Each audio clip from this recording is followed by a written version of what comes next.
And it's BBOR Black Box Online Radio, coming to you from West Virginia at heart and from around the globe. My guest on the program today is Manny Grossman, someone who has done one of the largest deep dives into the Son of Sam case in recent years. Manny, are you with us? I am with you, Ned, and thank you so much, Ned, for having me today. Thank you to your audience for tuning in. And of course, Ned, I just want to say before we begin that I have a lot of respect for you. I'm very glad to be on this show.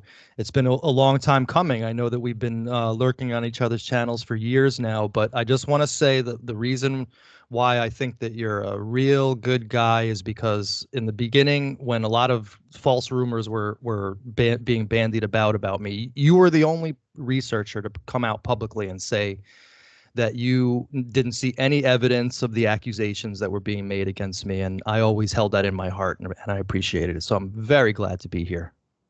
Manny, thank you so much for that. And what Manny's talking about is we've corresponded a lot and we've talked about doing an episode together. And of course, on my channel, I do a segment every Monday about the Zodiac Killer. And I did maybe 5 or 6 episodes this year on the Son of Sam. And before we say anything further, I just have to be very honest. I don't know what Manny thinks, but the people who follow the Son of Sam case that get deep into the Son of Sam community, if you want to call it that, I found way more intense, crazy types and batshit lunatics in that world than the Zodiac world. The Zodiac mystery is like, okay, well, I don't agree with your suspect. I think he's too tall or too short. In the Son of Sam world, it's like, these people are gonna try and destroy us all. They want to kill us all, and they want to drink their children's blood. Right. It went absolutely insane, of course, all due to the fact that this individual named Maury Terry wrote a book in 1987 called The Ultimate Evil, which, just like ducklings get imprinted when they see their mother for the first time, a lot of people got imprinted with this book and never have been able to update their operating system. So I totally agree. I didn't have any clue either, Ned, when I got into this, how toxic an environment a lot of the Son of Sam cult theorists were. And I got right in there into the heart of the matter and have taken a lot of flack since, but it's okay. I'm on a quest for truth, and all the choose your own adventurists, they're just background noise at this point. Okay, though, and would you like to provide a very brief introduction to the audience about the Son of Sam shootings before we discuss Maury Terry? Sure, of course. Well, the Son of Sam shootings, of course, took place in 1976 and 1977 in New York City, of course, against the backdrop of a crumbling, financially wasting away city that was losing morale and hope, and crime was rampant. And of course, we had these blackouts, and the pamphlets were going around saying fear city that tourists were getting when they came to the airports. And so all of a sudden this unknown specter starts prowling the streets and killing random couples or it wasn't even couples, actually. There were couples, of course, but not all the victims were men and women together in lovers' lanes. That was kind of a myth that went around, but it was just a random shooting spree that took place about one every month and a half from 76 over a year's period from 76 to 77. And it basically brought New York City to a standstill. And women were cutting their hair because they thought that the killer was targeting long-haired brunettes. A lot of myths went around. And throughout it all, it was just this one lunatic living up in a one-bedroom apartment up in Yonkers by the name of David Berkowitz, who simultaneously to the Son of Sam spree was also committing serious felonies against his neighbors in his Wicker Street, Pine Street neighborhood up there in Yonkers. And so in August, July 29th, 1977, he committed his last murder where he got a parking ticket. He actually did it on purpose. He says very clearly in his letters to his psychiatrist that he wanted to get caught by that period. And he basically parked at that meter knowing he would get a ticket. He committed the crime anyway. And lo and behold, about a week and a half later, New York City comes calling up to Yonkers inquiring about this parking ticket. And the next thing you know, David Berkowitz is being arrested as the Son of Sam, where he makes a full confession that night, fully detailing all the details of the crime. And then he pleaded guilty, and it was basically case closed from that point on. Okay, so that's the introduction to David Berkowitz. But now, you can take this question any way you want. Who was Maury Terry, and what is the ultimate evil? Well, Maury Terry was a local Yonkersonian, which makes, of course, this story interesting because he was investigating his own neighborhood in a sense. And Maury Terry didn't live too far. I'm not sure where he lived during the Son of Sam spree. I don't think he lived in Yonkers, but he did not live too far from where Berkowitz lived. And Maury Terry, to his credit, he like a lot of people during the Son of Sam spree, there were all sorts of rumors and urban legends going around, and people saying that's more than one person because look at these sketches, they look so different from one another. And so, like in any crime that's going around, especially one that was so famous as Son of Sam, a million rumors abounded, and Maury Terry was right in there. And after the arrest of Berkowitz, he does some basic research and actually makes his first of many fundamental errors. And he finds the name John Wheat Carr in the phone book. So immediately that becomes John Wheaties from the famous Son of Sam Breslin letter. And the next thing you know, Maury Terry is concocting a story that 10 years later involved an international cult involving Charles Manson, a killer named Bill Menser, Roy Radin, Roy Cohn, the mayor of New York City, all of New York Police Department being corrupt. And the only person who knew the truth was Maury Terry. And so he concocted this story about Berkowitz being part of a satanic cult that met at Untermeyer Park, and that this cult was a faction of a larger cult called the Process Church of Final Judgment, and that they affiliated with Westchester. He never actually proved how any of this happened, by the way. He just said it. He just wrote words in a book. And apparently this faction of the Process joined the existing Westchester cult in Untermeyer Park. And the next thing you know, David Berkowitz is their patsy going out and shooting people to create havoc and terror. And I believe this actually 100%. I was, when I came to start my video series in 2021, Ned, I was firmly in the Maury Terry camp. I was a total cult head. My first video was strictly made to show the sights of the ultimate evil, to pay homage to my hero, Maury Terry, the dogged investigator, the honest journalist, the guy who was fighting the forces of evil against the entire world. And as we went along, we started to get more popular and people started to want to get involved in this video series. And I started to meet a lot of people who were Maury Terry's contacts from the local neighborhood up in Yonkers. 3 people in particular who were responsible for quite a bit of the bulk of his local information. And I started getting the stink eye on his information right away. I felt cognitive dissonance. Nobody in Yonkers had ever heard of the Son of Sam cult. Nobody in Yonkers ever heard of the group called the 22 Disciples of Hell. Everybody who I spoke to about Maury told me nothing but the most negative stories about how he was a bully, a liar, a manipulator, how he would hide information, how he would tell people a lie about this and send that person out on a lie about that. And so I just realized that there was an actual story here that went beyond the Son of Sam. It went into, much like Josh Zeman's documentary, it went into the pathos of Maury Terry. And then, of course, as our video series continued, we ended up getting a lot of evidence that proved him wrong, using real evidence, not just my thoughts and my opinions, but using real evidence. But that was basically Maury Terry in a nutshell, an author who came along and basically went off the deep end into this satanic panic, right in, of course, the period of the famous satanic panic period in the 80s, which I believe he 100% capitalized off of. Okay, though, but in 2021, there was a very famous documentary that was put out on Netflix called The Sons of Sam that talked all about Maury Terry, multiple killers in the Son of Sam case. Mm-hmm. And I happened to catch a follow-up from a radio host / YouTuber named Lionel, and he put Maury Terry's name in the title, even though Maury Terry's mentioned in like 3 sentences in the whole episode. I had to wait like an hour for him to get to the point.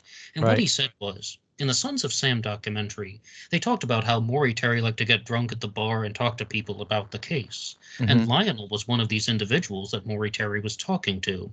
And this is a true or false question for you. Maury Terry was onto something, but he didn't know how to present his message to the general public. That's the quote from Lionel. Is that true or false? Well, actually, that's interesting. And I saw the same video by Lionel. I don't remember the specifics of it. I saw it a couple of years ago, probably like you did. But it's interesting that you say that, because throughout all of my critique of Maury Terry, I do call him, I do have a name for him that I coined. It's not a term I coined, but I coined it using him. I call him the accidental genius.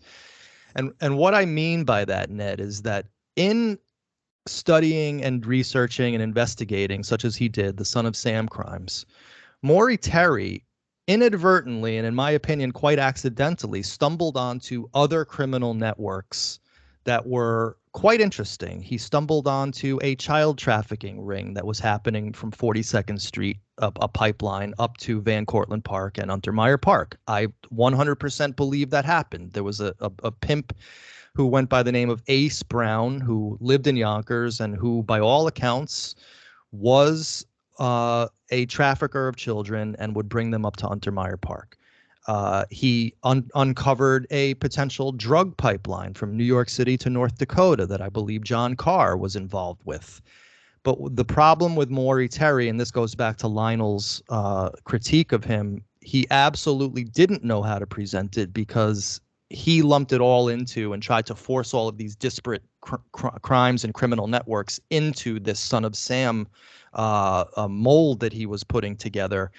And quite honestly, he died never having proven a damn thing. And the reason why I say that is because Zeman, who I'm friendly with, I will not say that I'm friends with him. I will not say I'm enemies with him. But Zeman, after my 4th or 5th video, called me up wondering who this upstart was getting into Son of Sam, and we became friendly. He specifically told me, he goes, and this is the guy, remember, out there who has all of Maury Terry's files. He has every audio recording. He has every video. He has access to all of the work that Maury Terry did. He said to me, Manny, there's no smoking gun in any of these files. And so when a person like that, when a documentarian tells you that there's no smoking gun in the files, you want to believe it. And the reason why I believe it also is because this guy Zeman would have loved to have proved Maury Terry right. I guarantee that documentary, he would have loved to have come out with the accomplices, and he didn't. It all ended up becoming basically a critique of Maury Terry, and the reason why is because that was the only place he could go with it, because Maury Terry and his files, quite frankly, are shit-stained garbage. They're trash. They're names on a piece of paper that are just hearsay. And we know now that Berkowitz completely lied to him as well. So, and we can get into that a little deeper. Yes, and I'm quite surprised that you gave that as your response, because I once did an episode on Black Box Online Radio called How True Crime Writers Lie to Us, and I put Robert Graysmith in the thumbnail. And you actually contacted me, and you said that you would like to have a discussion about how Maury Terry lied to us. And I know you said he's the accidental genius, and he uncovered some of these networks that he was maybe not even looking for. But to get straight to the point, did Maury Terry fabricate the ultimate evil and lie to his readers on purpose? Absolutely, 100%. I have proven over 150 videos how Maury Terry did it, and I don't just say it. I actually show you the receipts. What we do, Ned, on our video series, and we've been doing it now for over 2 years, ever since this file dump was released called the Queens DA file dump. And in that Queens DA file dump, for the first time as Son of Sam researchers, we actually had access to the exact same police files, NYPD detective reports. And Ned, there are thousands of them to read, okay? And I have read, me and my research team have read every one. And because we were all such Ultimate Evil fans and had the Ultimate Evil memorized, we were able to, once we saw these police files, we were able to recreate the crimes and see exactly where Maury lied. In some cases, he took a police report, Ned, and he said in his book, this happened at 1:30 a.m.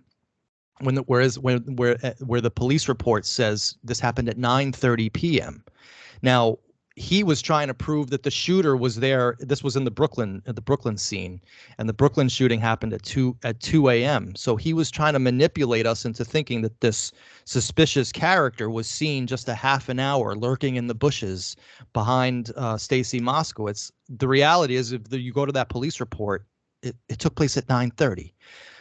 Another example, Maury Terry has this famous yellow Volkswagen that escaped from the Brooklyn scene. If you go to those police reports, you will see not only that there was one yellow Volkswagen, there were several Volkswagens on that scene, one of which was right next to the car of Moskowitz that drove away a minute before the shooting. But the yellow Volkswagen in question, if you go to the police report, It drove away a full 10 minutes after the shooting. It wasn't immediate. So that's huge. Anybody who studies crime knows that 30 seconds after a crime is a long time. People get out of there. 10 minutes is an eternity. He had another example where he has a car driving down the runway, the wrong way down a street where with its lights flashing. And I actually did my show with the people who gave that police report from 1977 to the cops. Primary evidence. They said that took place like a half an hour after the shooting, and it was a cop car, right? It was most likely a detective's vehicle because the car was going down the wrong way a full half an hour after the shooting. Are you going to tell me that the shooter returns half an hour, making himself conspicuous, flashing his lights on and off, driving back to the crime scene? Give me a break. I mean, I have a million examples like that. I don't want to bore your audience. They can go to my channel.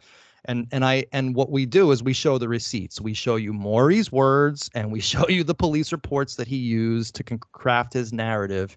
And if you do that, and if you're an honest person, and intellectually honest and able to see truth, you realize how Maury concocted this story with malice aforethought. He took letters from Berkowitz's apartment that were insane bleedings, and he excerpted out certain sections to prove to the audience that there was a cult involved. All sorts of things like that. The Arliss Perry incident he hoaxed. Everything in The Ultimate Evil, vis-a-vis the shootings and David Berkowitz, was a complete lie. And not only that, we have, and I'm going to be doing a show on this very topic this Monday. We have, because we got to remember as an audience, the only person who ever said there was a cult in Son of Sam was Maury Terry. No one else has ever said that in the entire history of the world. Before Maury Terry's investigation, Berkowitz was getting letters from him asking him about the cult. Berkowitz was saying, you're an absolute lunatic. There's no cult. There's no accomplice. I did this alone. You're absolutely out of your mind.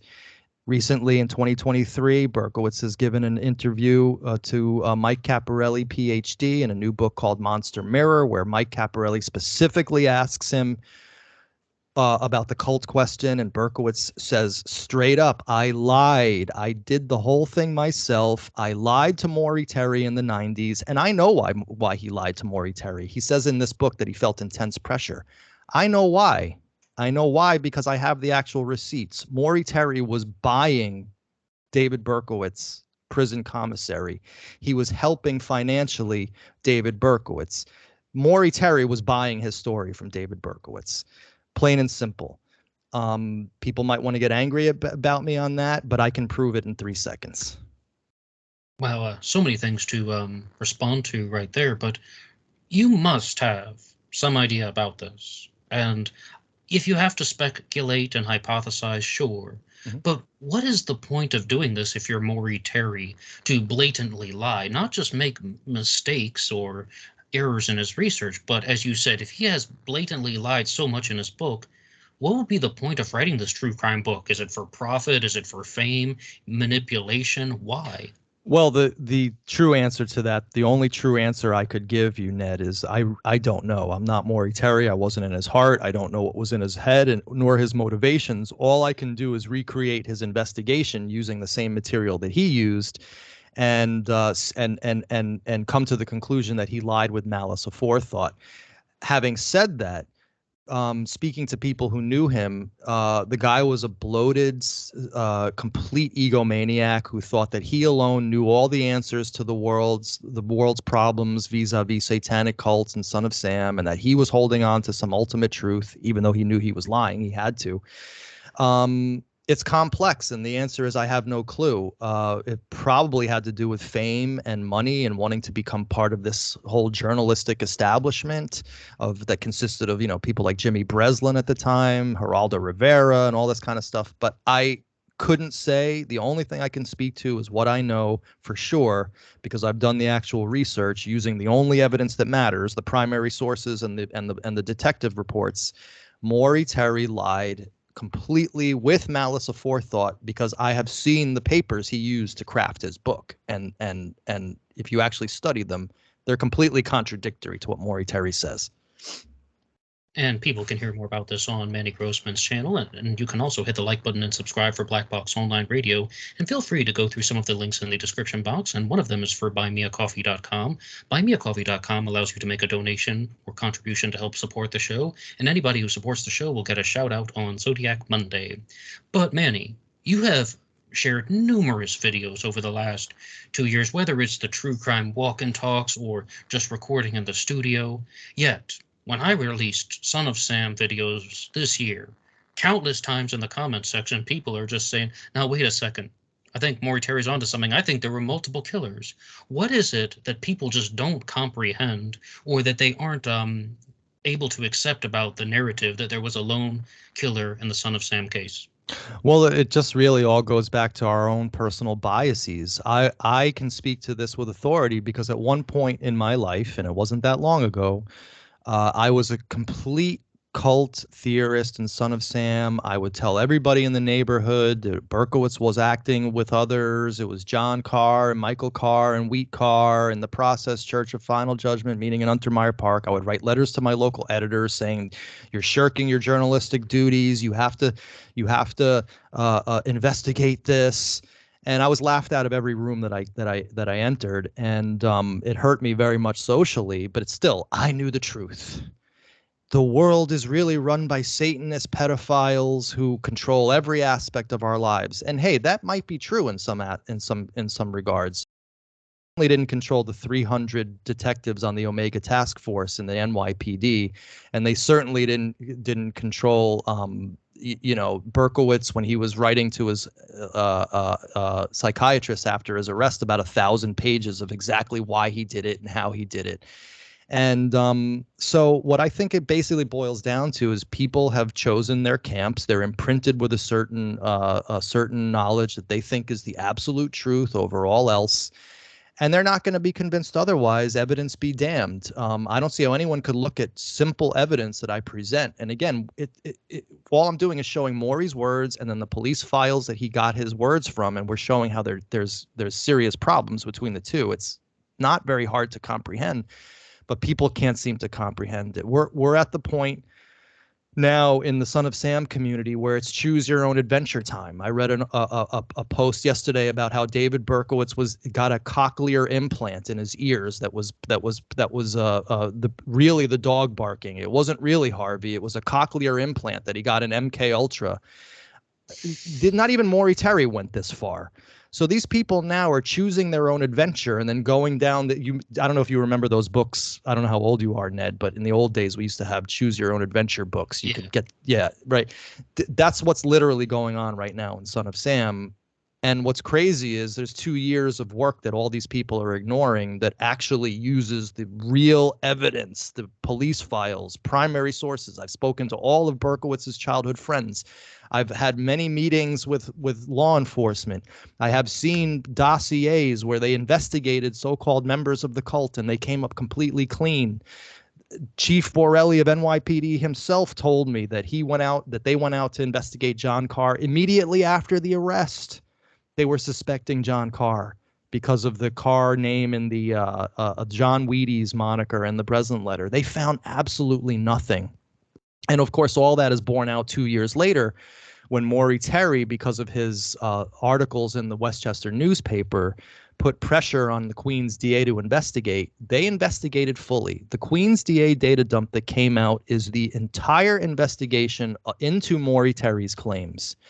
When you actually study the audio recordings and read all of the reports in there, you realize that, and you can clearly hear them tell Maury Terry. They say, "Maury, we went out to North Dakota. Everything you're telling us doesn't check out. We're not finding any of this is true. What's going on here?" But of course, all of this was hidden from us as researchers, and it was only brought out this last 2 years, mainly because of the pressure that our video series forced upon the issue. People were so nervous that we were going back to the lone gunman theory that they put out these files thinking that they proved that the cult theory existed. We took those files and flipped it on the script because I have police working with me on this. I have ex-law enforcement, very, very experienced detectives working with me on this.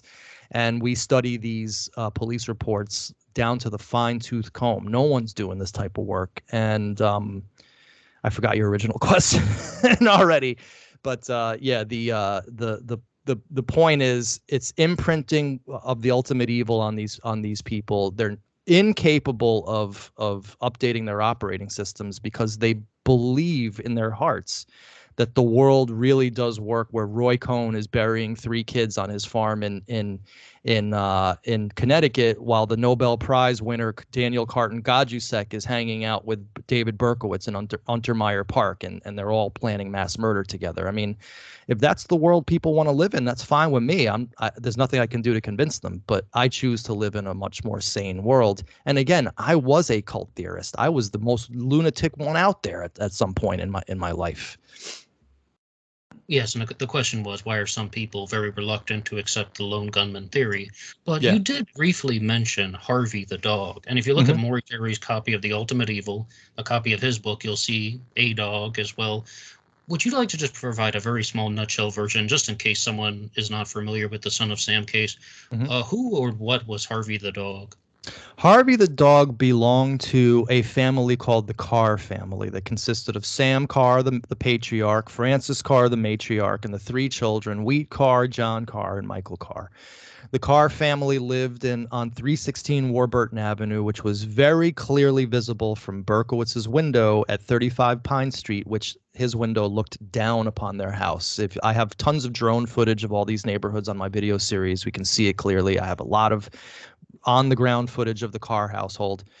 And so Harvey was their black Labrador. And like often happens in the suburbs, he was put into the backyard during the day, and I guess sometimes at night. I really don't know. And he would bark. Berkowitz had an issue called misphonia. He couldn't stand loud noises. He couldn't stand barking dogs. He had already killed a dog in the Bronx for barking. By the time he got to Yonkers, he had already left an apartment in New Rochelle because of dogs barking. So he gets into this apartment where he thinks he has peace for the first time, beautiful top floor, river view, and the first thing he hears is what he ends up calling the blood monster, Harvey, the black lab. Now, what a lot of people don't know, and this came out on our video series, Berkowitz wasn't just obsessed with the Carr family. They're just the ones that got the notoriety because he named himself Son of Sam.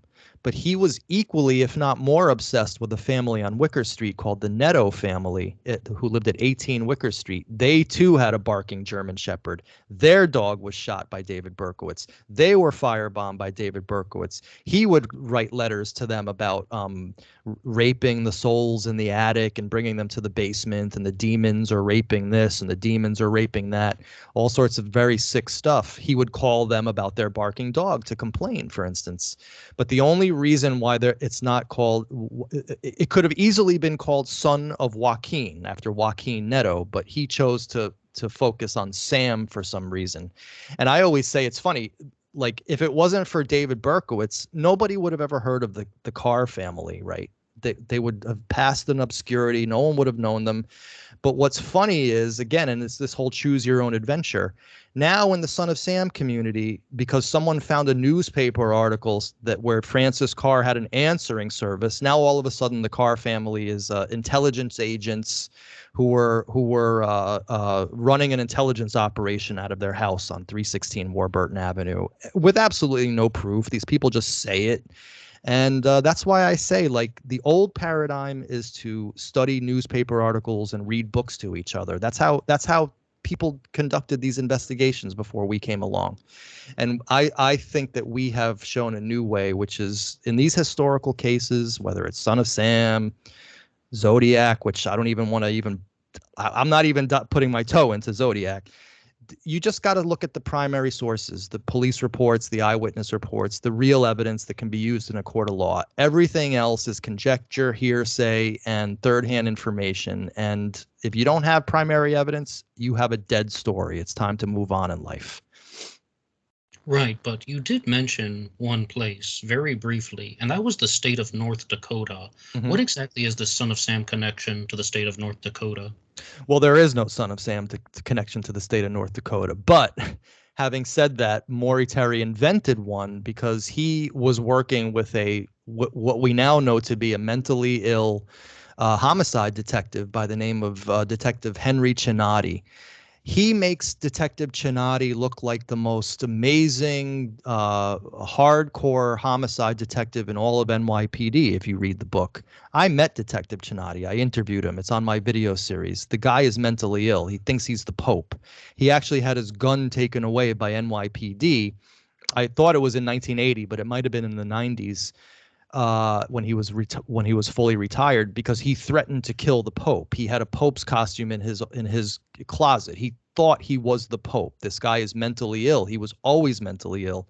And he came into Maury's realm because he was a follower of this intensely crazy religious nut by the name of Veronica Lukin. Veronica Lukin, the seer of Bayside. People can look her up. She was almost a cult leader and figure in herself. She would hold these revivals, huge revivals that hundreds, if not thousands of people would come to. Detective Chinati was on her security team. She was getting all sorts of crackpots during the Son of Sam era coming up to her and saying, this person's involved, that person's involved. And the mentally ill homicide detective Chinati, he would go and investigate this stuff and think it was real. And then he brought it to Maury Terry, who thought it was real. So they ended up in North Dakota because Veronica Lukin's suspect, a guy by the name of Steve Trachtman, who went by the name Reeve Rockman in The Ultimate Evil, he was seen in North Dakota with John Carr. But if you actually go and read the transcripts and listen to the audio recordings where people talk about this Steve, no one could name his last name. No one knew who he was. John Carr was actually, they say John Carr was scared to death of the guy. The reality is John Carr was scared to death of a local drug ring that was happening in North Dakota. Nothing of this stuff checked out in North Dakota. If you listen to the North Dakota tapes from the Queen's DA, you'll be shocked at how badly Maury lied, because nothing Maury says in The Ultimate Evil about that North Dakota witnesses is actually true when you listen to the recordings. He has John Carr as a hardcore Satanist practicing satanic rituals, killing animals in his apartment. If you listen to the eyewitness of it, the guy was like, yeah, John Carr was just like hanging out in a house, and it was this other guy named Donnie Boone who initiated this, and I never heard John Carr talking about occults. That John wasn't into this. He just happened to be in a house when some lunatic was starting some other thing. John was not an occultist. He never heard of, so it's just example after example of Maury Terry's story falling flat. But what Maury had us believe was that there were killers in North Dakota. The killer of Stacy Moskowitz, a guy named Barry Desenko, who was just an oat farmer who was described in the Queen's DA tapes as a into the occult, but a white witch, a guy who was like a peaceful dude, like a Wiccan dude, never committed one violent act in his life. All of a sudden, he's the killer of Stacy Moskowitz with zero evidence. And Maury Terry is saying that this North Dakota faction of the Son of Sam cult was responsible for the Arliss Perry murder and imported killers into New York for Son of Sam. And John Carr was the hinge in all of that. He was the center spoke of the wheel that where all of this emanated from. But then you read John Carr's wife's dossier, and she's like, John never even knew Berkowitz. He had no clue who this guy was. People didn't know each other. You listen to Berkowitz, you read some of his depositions. He clearly says, I didn't know the Carrs. I didn't know who they were. I found their names from phone books and probably looking at their mail or something. There was no North Dakota connection. I mean, that's what people have to get out of their minds. It was, again, schlock invented by the liar Maury Terry to, I don't know what his motivations were, but if you actually do the research, and we've done it for you guys, you could just go watch in 2x speed. I mean, I speak slowly and clearly enough that if you can watch in 2x speed so you can do it quicker, just watch our North Dakota series where we play you the audio recordings and then we show you what Maury said, and we show you how the two don't line up. So my attitude, Ned, and I'm sorry for speaking so long, my attitude is, you lie to me once, that's it. You're disqualified. So Maury Terry didn't just lie once. He lied multiple times, dozens, if not 100 times in that book. And he had to have done it with malice aforethought, because we have seen the files that he used to craft his narrative together. And he completely manipulated, distorted, and in some cases just made stuff up. Okay, though, but is it true that John Carr died in North Dakota, and what was he doing out there in the first place? Of course, yeah. John Carr died in North Dakota. It's still a mystery whether he killed himself or was murdered. It's a mystery that I don't really get too deeply involved in whatsoever, because I already know that John Carr didn't know David Berkowitz. He wasn't involved in Son of Sam in any way, shape, or form. If you read the North Dakota transcripts, and I suggest everyone go and do this, fact check me, debate me if you find that I'm making an error. I've always said this. John Carr was scared shitless of some drug network, some drug distribution network that he was a part of in North Dakota. He was involved with drug dealing. Whether Wheat likes that or not, that's irrelevant. John Carr was a drug addict, and he was involved in moving drugs and, according to his friends, heavy, high-quality narcotics. He had in his wallet a picture of a guy who he said he was scared of. He was nervous and jumpy in the days and weeks before his death, and he was talking about this drug ring that he was scared of. So his death had nothing to do whatsoever with Son of Sam. It had to do with, to the extent that he was either murdered or took his life, it had to do with this criminal network he was involved with in North Dakota that may have pipelined drugs to New York City. It's very likely. But again, what does that have to do with Son of Sam? The problem with a lot of Son of Sam heads, especially those who still believe in Maury Terry, is they take all these disparate elements and crimes and they try to fit them into this one mold called Son of Sam. So at the end of the day, Ned, you have David Berkowitz hanging out with 90 other people who are involved with him in this criminal conspiracy, some of whom are like the mayor's aides, right? So you have David Berkowitz now hanging out with the mayor of New York City. Does anybody really believe this? I mean, come on, guys. A few of them might, but I know you said that you didn't want to get into the Zodiac world. Mm-hmm. But there is a show called the Zodiac Killer Debate Files that is available on Planet X Filmworks, and I once made a request for a possible episode to have Manny Grossman debate Jack Myers. Jack Myers is the author of a book called The Son of Zodiac, and I know you have some strong opinions about that book. Would you like to share anything about it? Oh, absolutely. Jack Myers is one of the biggest grifters in the game. I mean, he's not making any money, so maybe that's a false accusation. But Jack Myers is a complete windbag, gas bag, doesn't know the first thing about Son of Sam. He sources just like everyone else. He's just giving us book reports from the ultimate evil. Jack Myers lost all credibility with me when he sent me a picture that he said was Berkowitz's wall, and it had a Nietzsche quote on it that had the word "the process" in it. So then in Jack Myers' mind, he said, "See? Berkowitz was writing the process on his walls. This is proof the process was involved." I said, "Jack, I hate to break the news to you, but this is a Photoshop picture. The actual quote on Berkowitz's wall was not that. It was this. And here's the actual police photograph from his wall. Here's the photo showing that where you got it wrong." And I thought that maybe he had just made a mistake in his book and he didn't know. So I sent that to him in good faith, and I expected his book to be updated. A year later, it's not updated. And every time I bring it up to him, because he fronts on my channel, he's always telling me that I'm a Satanist, that I hang out with Nicholas Schreck, and so therefore I'm compromised. None of that is true. I had Nicholas Schreck on my channel once to talk about Manson and Bill Menser, because he knew Bill Menser. And so, of course, why would I not want to talk to this guy? Bill Menser is one of Maury Terry's suspects in Son of Sam. So this guy Myers is always fronted on my comment section. So whenever he does, I just bring up that thing in his book and he never answers it. So Myers is a windbag. His book is a complete joke. he's just part of this old paradigm, which is dying, but it's dying a noisy death of so-called researchers who all they do is circle jerk each other. That's what I call it. It's the circle jerk. It's just one dude taking the words out of Maury Terry's book and then putting them in his book and then spinning it a little, presenting it as fact. And then again, that's how you get this choose your own adventure game of telephone thing going on.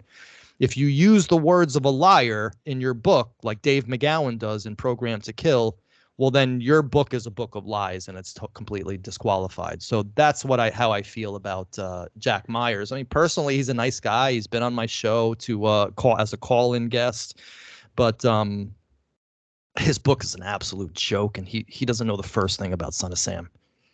A nice guy that regularly calls you a Satanist. Yeah, I mean, that's the par for the course at this point. I'm a process member. I'm a Satanist. And none of this stuff is. If people knew how boring my life was, actually, in reality, they would be pretty shocked, actually.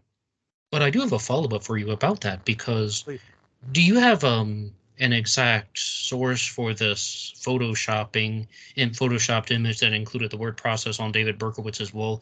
Do you know for certain that Jack Myers fabricated that photo? No, I'm not saying that he did. The problem, I never said Jack Myers fabricated that photo and included it in his book. My problem is that he included that picture in the book and passed it off as real. Doesn't matter where it came from. I personally couldn't care less. He could have put it together. He could have found it in another book. The fact that he put that in his book and said, this is Berkowitz's wall, is immediately disqualifying for me, because how are you going to do that? How are you going to have this book where your thesis is that Zodiac and Son of Sam were connected, but you're using fabricated and fake evidence? It's just not cool. People call me a liar, but I'm actually showing you the receipts. I'm showing you the police reports, and I'm comparing them to Maury's words. I know the police were all into it. All right, if that's the world you want to live in, that's fine with me. But in my world, the NYPD, maybe there's a few bad apples. I don't doubt that. But as a group, they did an excellent job on Son of Sam. I have seen the investigation they've done. They went all around the United States looking for suspects and following leads. They were not trying to cover up for Abe Beam, some satanic child pedophile molestation ring that Abe Beam was involved in, and so therefore, it's like even saying it, I can't even put the dots together that they try to put in, because it just makes no sense. And to be clear, we were just trying to get some clarity about what you said, that you provided Jack Myers with an image showing him what was from the police reports repeatedly, or the official text that was on the wall, and he did not update his book or correct the misinformation. That's why you've called him, I guess you said grifter was the first term I'm trying to wrong term, because he's not making money. It's highly doubtful anybody actually bought that book. But yeah, a complete windbag, a conspiratard. And that's basically my term, which I got from Nick Schreck, conspiratard maniac, choose your own adventurists, people who think Berkowitz had a cochlear implant, that the dog was talking to him through a cochlear implant. I mean, it gets crazier and crazier as the days go on. But that's okay. I mean, listen, that's the world some people want to live in, Ned. There's really nothing I can do to change it. I choose to live in a world where, like, the police are actually investigating crimes, and maybe there's some ulterior motives to cover up certain crimes, no doubt. But when you have mass murder in New York City, and you have especially people who were on the Omega Task Force, whose daughter, like a guy named Detective Red Keenan, his daughter was in the car with Carl Denaro that night that Berkowitz shot at them. You're going to tell me he was covering up for Abe Beam as well? I mean, give me a break, guys. I mean, at some point, you got to face facts, that the world doesn't work like you think it does, and that you are all victims of two eras in modern American history that are shameful. One, the Satanic Panic period, where everything was blamed on satanic cults. And number two, the period right after 9/11, which was the social milieu and ferment in which books like Program to Kill came out, 2004, where the United States had been really traumatized by 9/11, and a lot of people went into this conspiracy camp. I'm one of them in the sense I still to this day believe 9/11 was an inside job. So I went down into that road and I saw where it went. By 2004, all of a sudden the 60s were a psyop and every musician was connected to military intelligence and all of the serial killers were fake and everything was a psyop of MK Ultra. That was the milieu in which a lot of the current researchers are getting their information from, that period after 9/11. And I just think, like, as a sociologist and as a person who's 50 years old and who's lived on this planet throughout all these eras, and especially was an adult during the 9/11 era, I saw how these things went down and I got caught up in them as well. But luckily, my mind was just open enough that when I had the actual evidence that the police used, I could actually see what they did, and they did a stellar job. Of course, Berkowitz caught himself. I truly believe that if Berkowitz had stopped killing or didn't get that parking ticket and had just stopped, he would still be a free man today. But regardless of all those facts, the NYPD did a great job, and they caught their man in the end, and he did full confessions. He spoke about things which only the police knew about, and he did write the Son of Sam letters, as I've proven a million times. He did write the notes on his walls, and basically at everywhere you go, Maury Terry's story falls flat. And again, we have to remember that the only person, and again, Ned, I apologize, I'm speaking a lot here. The only person who ever said in 45 years there was a cult was Maury Terry. Everybody else has said lone gunman, and including now David Berkowitz, who recently, just this past month, has said that he lied to Maury Terry. I mean, I don't know what more people want. And then, of course, then the Maury fans say, well, Berkowitz is lying. All right, well, and by that logic, then Berkowitz lied to everybody except for Maury Terry. This liar only told the truth to Maury Terry. So, like, they want it both ways. They can't have it both ways. What they're doing is they're going crazy because I'm an effective communicator with a very popular show who has come out against their religion and their cult. And I'm a truth teller and I can handle the barbs and the criticism. But what's sometimes hard for me to handle is the absolute bottom of the barrel illogic, where people just simply don't watch my work and then they say that I'm a liar or that I'm in the process or that my father is a member of Operation Mockingbird. And that was my next question. That was my sure. next question about all the things that you've said that people accuse you of being part of the satanic cult or something. Mm-hmm. How do you respond to these allegations that you're not only your father, but you are also a byproduct of Operation Mockingbird? Right. Well, there's no way to respond to it because when you have something so outlandish and out of the ordinary and out of the realm of all intelligence, possible reality, you can't respond to it other than to say you're being lied to. But you can't. How am I going to prove my father wasn't in Operation Mockingbird? Right? These people just want to believe it. How am I going to prove I'm not in a satanic cult? I mean, these people just want to believe it. All I can say is, guys, I'm a very boring person who lost all of his work during the pandemic and who was sitting around going crazy with nothing to do. I watched Jason Goodman do his walk and talks around New York City, was highly inspired by them, and I decided to go out and do it myself. I actually didn't start with Son of Sam. I started doing gardening videos. They got 5 views. And then I realized, wait a second, I have this camera, I have this interest, I have the time now because I'm basically unemployed. Let me go out and start and do this video series. And again, I started out as a cult head, but people then say, well, it was a limited hangout operation. Manny was put in there to promote the cult and then change. All right, again, choose your own adventurist. If you want to believe these nefarious things, that's fine. But no one has ever come to me and asked me, like you have just now, Ned, very maturely and very positively, is this stuff true? Like, what's the deal? Are you in Operation Mockingbird? And I can honestly tell you guys the answer to that is no. The proponent of this theory is an absolute drunken lunatic who goes by the name of Professor Horan. The guy has gone off the deep end. He has some weird homoerotic obsession with me, and he uses my name in every title to get views because his 8 viewers that he still has left are just obsessed with me as well. And there's weird racism that goes on with this. They make fun of me being Puerto Rican.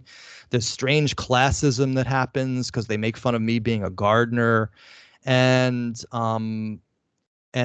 there's race. It's just a very strange place to be, and I don't really want to be in that world or pay attention to it. But of course, I know about it. I have watched some of this Professor Horan's presentations on my father. He literally showed a wrong photograph of who he said was my father in a 1954 yearbook from a high school that my dad didn't even go to, because my dad graduated high school in 1960 from Taylor Alderdice High School. And then this guy is showing a picture of a person who isn't even my father, saying that it's my father. So, it's kind of disturbing to look at this stuff being said about you because it's so far from the realm of possibility. But at the end of the day, Ned, I have to see it from the perspective of these people wouldn't be doing this if I wasn't effective at what I was doing. And all it is a way to try to get my message diluted to the craziest people among these various true crime communities who do bandy about this crap that I'm a process member and that my mother's a communist and my father was Jeffrey Epstein's handler. But that's okay. Again, that's the world they want to live in. That's fine. I have no control over it. The only thing I can do is just continue to do what I'm doing, which is be an honest dealer, tell you the truth about Son of Sam, and investigate this crime in the only way that I know how, which is to use the actual primary resources and the police files. I consider newspaper research to be so 2020. So 2020. It's like, dude, that's like the oldest shit in the book. Who still does that? Anyway. So yeah, that's my answer to that. Everything you've heard about Operation Mockingbird out there is a complete joke. But Manny, yeah, one book that I often turn to on this is Win Bigly by Scott Adams. It talks about how there are facts and then there are persuasion tactics. Now, everybody, look here, listen. But if that mockingbird won't sing, Daddy's gonna buy you a podcast thing. You hear that once? Right. You will never forget that. Right. And you'll always associate that with Manny Grossman being some type of byproduct of Operation Mockingbird, because you're not actually the agent in that. That would be your father was my father. CIA operative, right? And correct. You were just brainwashed? Yeah, apparently. Like, I'm not even sure how the theory is genesis, and of course there's no proof behind it. I can say anything I want. Doesn't mean that it's true. My father was a public relations worker. He worked for a company called Rubenstein Associates, and a big deal is made that he was an executive vice president. Schmendrix, there were like 30 executive vice presidents. It was a title that the boss gave on people who were particularly effective at what they did, but it really meant nothing. It meant you got a little bump in salary and your prestige was raised a little in the company. Rubenstein Associates was a huge public relations company. I'm not sure if it still exists. My dad retired in 2011 after 30 years there. His main clients were the NYPD, the Fire Department of New York, and the Sanitation Department of New York, Local 831.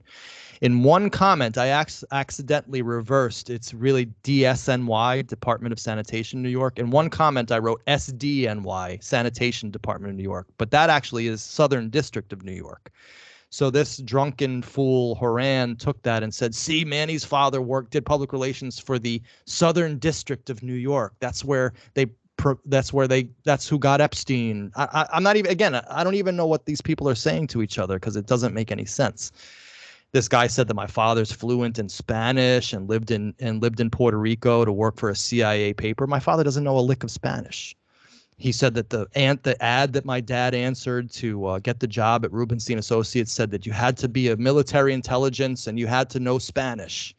My father doesn't know Spanish, guys. Sorry to break the news. He lived in Puerto Rico for a year when my sister was born, but he worked for the San Juan Star. It was an English newspaper. he knows hola and adios and a few other words here and there. I don't even know Spanish. I was never taught by my mother. So it gets crazy like that, and so, but that's par for the course with the choose your own adventurists. They take one thing, misinterpret it, and then invent a whole fantasy about it. The other fantasy is that because my last name's Grossman, that I'm related to some dude from North Fox Island named Dyer Grossman. I never heard of this dude in my life. And even if I was related, how was there proof of criminal conspiracy together? This North Fox Island took place in 1970. I was like 2 years old. But again, logic doesn't apply to these people. They just want to hear their comforting delusions. It's, again, still the outgrowth of the whole 2004 conspiracy maniac time. Dave McGowan, Programmed to Kill, 60s Laurel Canyon, serial killers were all fake. That stuff, we're still living with the residues of that today. But it's video series like mine, like yours, which try to cut through a lot of the bullshit and get to the heart of the matter, which was these were crimes with real victims perpetrated by real people who were investigated by real police who created real files and a real investigative chain. And so therefore you can really investigate them. But you have to be sober about it. You have to take away the blinders of the conspiratard thinking. And that stuff might come in handy if you want to talk about 9/11. I can get in there with that. COVID, same deal. I can get in there with discussions about the machinations of the world elite with that kind of stuff, these huge events. But when it comes to some dude wigging out on Pine Street and killing girls because his mother he was adopted and he was pissed off at his biological parents, and also being stressed out because he had no future and he was being bothered by noises, that was the motivation behind Son of Sam, and people just don't want to accept it because it is so simple. It is so mundane. And at the end of the day, the Son of Sam story is just the original incel, a guy who went nuts and started killing women. Had nothing whatsoever to do with wider forces, even though, as I said before, Maury Terry did identify certain criminal networks that existed. But and we can get into that whole tangent about the absolute lunatic Detective James Rothstein, who was another huge part of Maury Terry's investigation. And I believe it was Rothstein who really took it out into La La Land with Maury Terry and created a lot of havoc in the 90s, which is where a lot of Maury Terry's research really got out into the weeds in terms of now all of a sudden Berkowitz was friends with all the gay underground people. He was partying with Roy Cohn. He was hanging out with Abe Beam. He was going to Roy Radin's mansion. All that stuff came out in the 90s after Rothstein got involved. And I'm going to do a series on Rothstein. Until my series came along, Detective James Rothstein was considered the gold standard of Son of Sam. The guy doesn't know the first thing about Son of Sam. I have extensive tape recordings of James Rothstein where he tells me specifically, I did not investigate the Son of Sam. I don't know about the Son of Sam. This guy was, I don't even know if James Rothstein was really even a cop, to be honest with you. We did verify through NYPD that he was on their payroll, but you research the guy, there's nothing. But then when you read his book, he was in the middle of the JFK assassination, the Bay of Pigs, Watergate, Son of Sam, the Happy Smiley Face Killers. This is a guy who, when history is looked back on, James Rothstein is basically going to be another Ted Gunderson, another lunatic who misinformation person. I don't know if he was an agent. I wouldn't go that far. But he certainly didn't know anything. And the modern understanding of Son of Sam until we came along was predicated on Maury Terry and Detective James Rothstein. And that was people's first mistake. Okay, now there are a couple names that you've mentioned so far in this episode. One of them was Roy Radin, whom you just said right now. And another one is Bill Menser. Would you like to talk about what happened with these people? Of course. So Roy Radin is this producer of vaudeville shows. I never heard of the guy until I read The Ultimate Evil, but apparently in the 70s he was like a big deal. He would produce these shows, traveling review shows, and he was very wealthy and very hooked into the Hollywood establishment. He was named by Maury Terry as one of the heads of the Son of Sam cult. I mean, absolutely ridiculous how some dude in Long Island is going to control people in Untermeyer Park, which actually didn't even happen. I mean, I've already debunked the Untermeyer Park story. I mean, we've gotten that granular with this. But Roy Radin is found dead in California in 1983, and it turns out that he's shot by a guy named Bill Menser. Well, conveniently enough, Bill Menser was brought into the Son of Sam story as a character named Manson too, who was responsible for not only the death of Arliss Perry, but responsible for the death of Christine Freund in the Son of Sam spree. And then of course Maury is able to tie these things neatly together because Bill Menser killed Roy Radin. So because Bill Menser killed Roy Radin and was involved in Son of Sam, all of a sudden in Maury's world, Roy Radin is killed because of Son of Sam, to get rid of a witness in Son of Sam, when in reality, Roy Radin was killed because of drugs, a cocaine deal gone bad with Laney Jacobs, and this Cotton Club Bob Evans deal, which went south. And Bill Menser was a part-time security guard and also a hitman in the 80s in LA, and it just so happened that he was the guy who killed Bill Menser. Maury Terry then turns Bill Menser into a Son of Sam suspect, and because of that, he's now the central spoke in the Son of Sam California connection. And also Bill Menser, according to Maury Terry, was like best friends with Charlie Manson and that whole crew. And that's how he got the name Manson too. So that's how Charles Manson gets brought into Son of Sam by Maury Terry. When in reality, I spoke to Nick Schreck, who is the only person really on earth right now who knows Bill Menser and who could speak authoritatively on Bill Menser because he has had extensive conversations with Bill Menser about this very subject. Bill Menser hates Maury Terry. He thinks that this guy is one of the he's like, I had nothing to do with this. I don't know Manson. Bill Menser was a conservative Republican. He had no use for hippies or Charles Manson. He didn't know any of these people. He was not into Satanism in the least. And he couldn't believe it. His name was brought into this. But of course, it's very easy to bring in a name of a guy who's rotting in prison, right, Ned? Like the guy can't do anything to Maury Terry. And that was what Maury Terry did. He would bring people into this who were already dead. John Carr, Michael Carr, Bill Menser was in prison. Roy Radin was dead. None of these people could defend themselves. And so Maury Terry hid behind all of that and used all of these. I don't even know where he got this stuff about Bill Menser, to be honest with you. But, Bill Menser did not kill Christine Freund, and he did not kill Arliss Perry. They have found that Stephen Crawford killed Arliss Perry. And you know who killed Christine Freund in Son of Sam? David Berkowitz. He admits to it. He admits to it in great detail in his confession. Okay, though, but with the Roy Radin story, this was my understanding of it, and you can share anything that you want, and that is that Roy Radin was a producer, and one of the movies that he was producing was called The Cotton Club, as you stated, right. And it was a pure front for cocaine trafficking and drug smuggling and money laundering and all of that. Absolutely. And there was another producer in there. You called her Laney Jacobs, but I remembered her by a different name, like Laney Greenberger or something. Yeah, she had different names. Jacobs, Greenberg. She was married to several people, but she was a bad woman. She was a major. She's the one who actually orders the hit, right? Because she felt that Roy Radin had cheated her out of her profits from this. Had stolen both cocaine and money, or one or the other. I'm not quite sure. I read the book called I'm not sure what the name of the book was, but it's a book specifically about the Roy Radin murder. And I bought it because in those years I was a Son of Sam cult head. I expected fully in this book to read about Roy Radin and Son of Sam. And there was nothing in there about Roy Radin and Son of Sam. It was all about the Cotton Club deal and all that kind of stuff.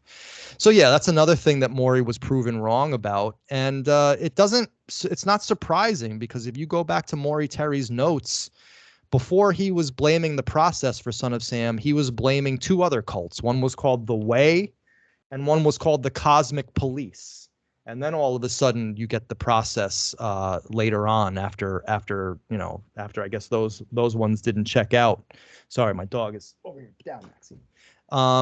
But yeah, I mean, the process was the third cult that Maury Terry blamed for this. So it's like, dude, what's up with your methodology, bro? You know? Right, but my whole issue with this Roy Radin story is that, I mean, Laney Jacobs enlists Bill Menser to commit the murder, and he has one other participant with him. I think his name's Alex Marty, going off Alex of memory. Marty and Bob Lowe. There was actually 4 people, I think.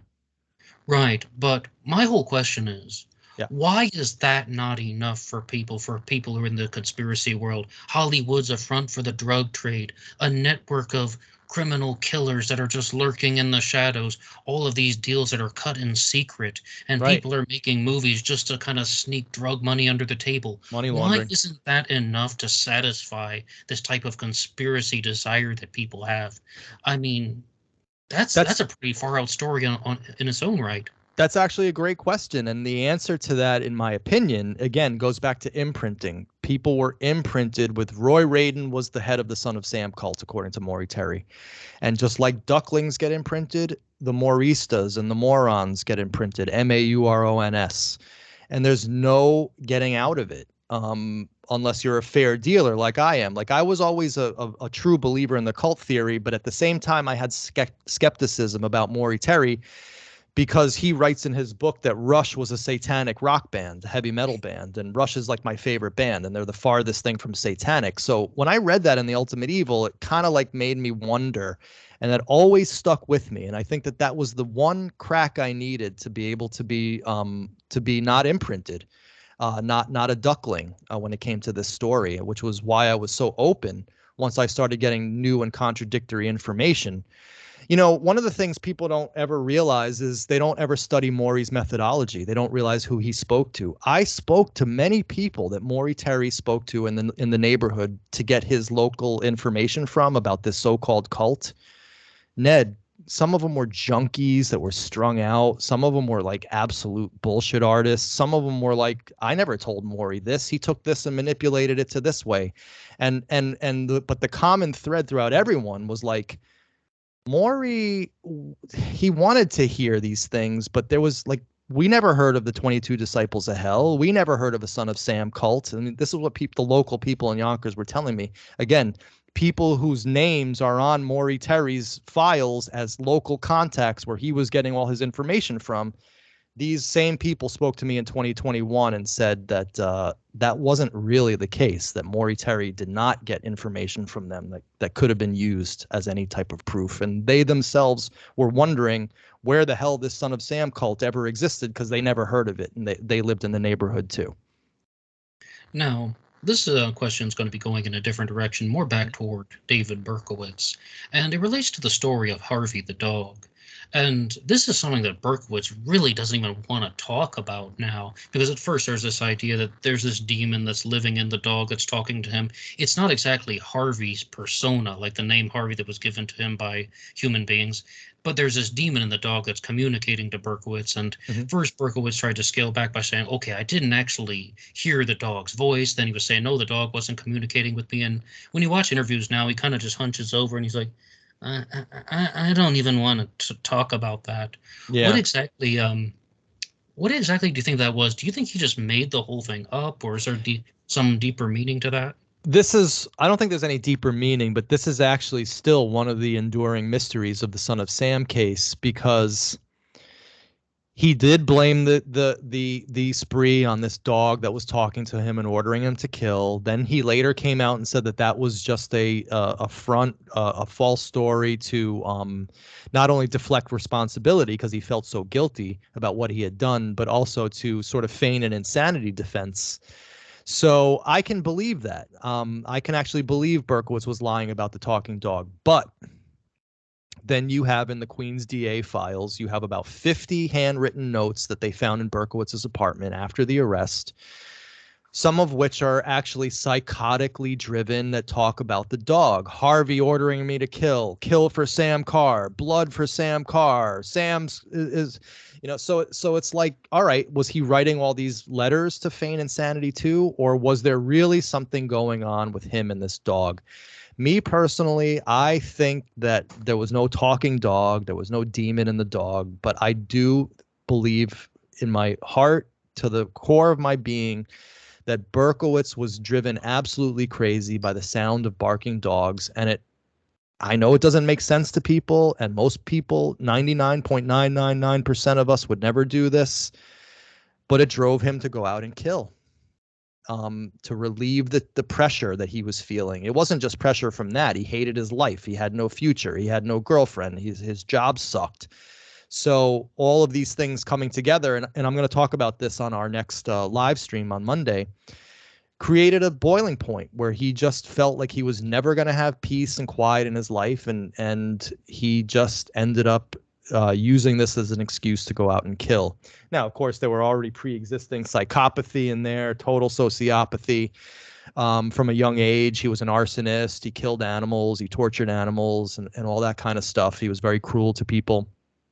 But I can't say for certain. I think the final frontier is me getting into a room with Berkowitz, which I'm hoping is going to happen one of these months, and fleshing all this out for good, because I'm actually the only Son of Sam researcher, me and my team, I have to include them, who've studied this case to the nth degree, who have read every police report, read every letter, read every psychiatrist report, listened to every audio recording. I've spoken to all of Berkowitz's childhood friends. Some of those videos are on my channel. I'm the only person in the world right now who could actually speak to Berkowitz from a place of authority that could speak to him in such a way, I believe, that could get the true story out. Because he wouldn't be able to lie to me. I know too much about his life, his personal life. So that to me is the final frontier. And honestly, Ned, that's the only way we're ever going to find out what the true deal with the dog was. Was it real psychopathy, or was he faking it? Do you have like a plan, like to contact him? Do you know when this might happen? Well, I can neither confirm nor deny anything, Ned. This is something that I do not want to talk about. But let's just say that I would very much like to get into a room with Berkowitz within the next year. Yes, I would definitely like to watch any type of end result that you would create after that. But allow me to provide an alternative to some of these possibilities about Harvey the dog. Mm-hmm. And David Berkowitz was going down into his descent into madness. Is it possible that he just kind of used Harvey as a character in his own mind, because he's spending so much time alone writing these notes and talking about all of these things, and it's not even at the level of psychosis, and it's not even at the level of an insanity defense, but this is just something that he's doing because he didn't have the internet and he didn't have forums, and he's just occupying his time by creating this character. I mean, it could be. Have imaginary friends, and David Berkowitz is very childish even to today. I mean, just watch him in an interview. I don't know whether there's anything to that, mainly because it's not the only example of him and dogs. We have the dogs in the Bronx that he shot and killed that were bothering him, where he lived in 1975. And then, of course, we have the dogs in New Rochelle in his previous apartment. He left after 2 weeks, leaving a $200 deposit, which was a lot of money back then, because of the barking dogs. He had a huge fight with the landlord. So there was something with this guy and the noise of barking dogs. And Ned, we also have, of course, the example of the Netto family, who were the only Son of Sam research community that has actually gotten into the house of the Netto family. They were Berkowitz's other victims in the neighborhood. He shot their dog. He killed their dog on Christmas Eve, 1976. So, and he also would send them letters complaining about the dog. So there was real ire with him and dogs. Whether or not these letters in his apartment were exaggerated to make himself look crazy, that's another thing. But a lot of us can't stand the sound of barking dogs. It's like a common thing. He just was on the nth level and the nth degree with that. And with him and his particular brand of insanity, or whatever it was that was driving him, it caused him to kill for some reason. And but no, the dog wasn't ordering him literally or talking to him literally. But I truly believe that, I believe Berkowitz. He wrote to his psychiatrist, and we're going to see this on Monday, that it was a combination of stresses in his life, no future, no wife, no girlfriend, no possibility of such, and the noises in his neighborhood. He specifically talks about the noises in his neighborhood that drove him crazy enough to kill. And in fact, he this is insane. He actually wanted to sue Sam Carr for causing the noise which caused him to kill. That's how crazy Berkowitz's head was. He has a letter to his psychiatrist saying, I'm considering a lawsuit against Sam Carr because this is really all his fault. If he didn't leave his dog out there barking, I wouldn't have killed anybody. So should I have a lawsuit against Sam Carr? Do you think this is a good idea? And of course, the answer to that is it's not a good idea, David. It's not a lawsuit you would win or want even to have in the public domain. And Manny, right now at this time, I would like to ask, do you have any type of final concluding notes for Black Box Online Radio? Any summary or anything that you would like to leave with the listeners of BBOR? And everybody already knows how to find your stuff, but if you want to remind them one more time and share anything you like. Thank you, Ned. Well, you can find me, just put into YouTube Manny Grossman. My channel is called Undercurrents with Manny Grossman, but the name changes quite often. Just YouTube my name and my videos will come up. And before I say anything else, again, I want to thank you, Ned. This was actually one of the best interviews that I've ever done because you actually asked me really good questions that required insight and thought. So I truly appreciate it. I hope we can do a follow-up again if there's any interest, because there's still a lot more to talk about. But I would like to just conclude, and as my dog starts going crazy over here, by saying that I totally get why people want to believe in this huge, fantastic conspiracy theory in Son of Sam. It's very comforting to think that the world works in such a way where we have no power and everything is being controlled by hidden forces behind the scenes. And making people go out and kill and to cause terror and havoc. This is somehow comforting to quite a few people. It works with the way they think that the world really works. But I would suggest to people that you realize that there's actually real evidence in Son of Sam. This guy committed real crimes, left real ballistics, real forensics that were investigated by real cops. And when you read the police reports, and especially compare them to how Maury interpreted them, you can see serious problems. And that's really basically all we're doing. It's not really controversial. We're just taking Maury's words and comparing them to the actual investigative files. And these files were the ones that Maury used to craft his narrative because he uses information from those files. So therefore, he used those same files that we're using now to disprove him. He used those to prove the cult theory. So it gets very interesting to actually look at these comparisons because it's clear as day to anybody with a working brain.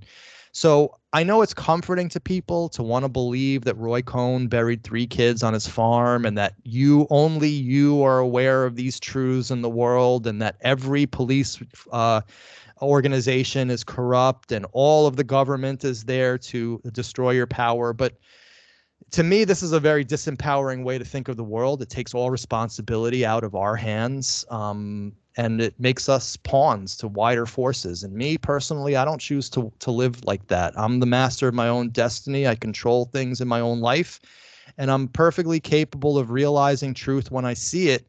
And if it goes against what was once my former religion, I was part of the cult, well, so be it. That's just the way the world works. That's called reality. That's called being sober. It's called being an honest dealer and especially an honest researcher.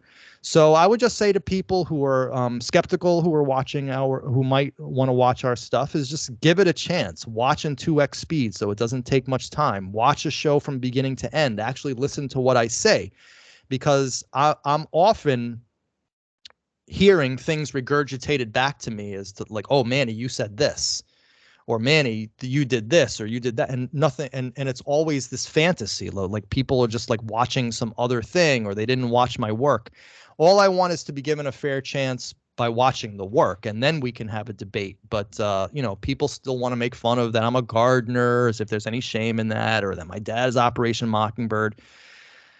Enjoy living in that world, guys, but you're living in a world of fantasy, and all I want to do here is bring back reality and a little sobriety to the true crime game. And I thank my man Ned, because I believe that he is part of that movement as well.